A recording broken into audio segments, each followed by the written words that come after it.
So if we look at this today, what we are going to do is we're going to look at what do we need? Do we actually need an expert or not? What type of expert we need? And that's not always as obvious as you would think. Then look at reports and compliance with reports. The bugbear, I think, of all of our lives, which is the single joint expert.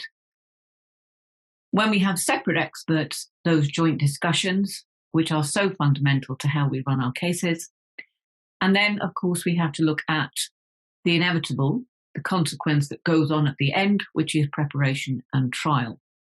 And though we all try and avoid the issue of trial because we tend to think these cases settle, of course, that's not always the set of circumstances that we're dealt. And there are consequences for us if we don't have our experts fully on board, fully compliant and doing what they should do on behalf of our client, but of course, always on behalf of the court, which is their role.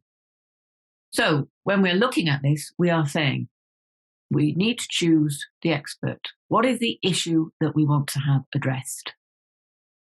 And then if we're looking at, for example, an issue of breach, do we need the same expertise?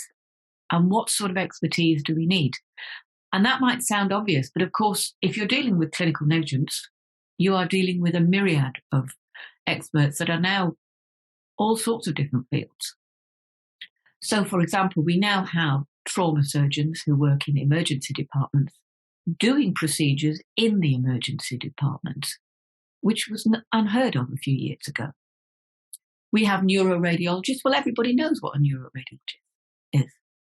But then we have neuroradiologists that do interventional work, and we have neuroradiologists that simply don't. Well, if you've got a neuroradiologist doing interventional work, you need a neuroradiologist that does interventional work as an expert. But they are far and few between. And that's our problem. As medicine and science gets more fragmented and you get experts in all sorts of fields, your pool of people to choose from gets significantly less. And that is a problem.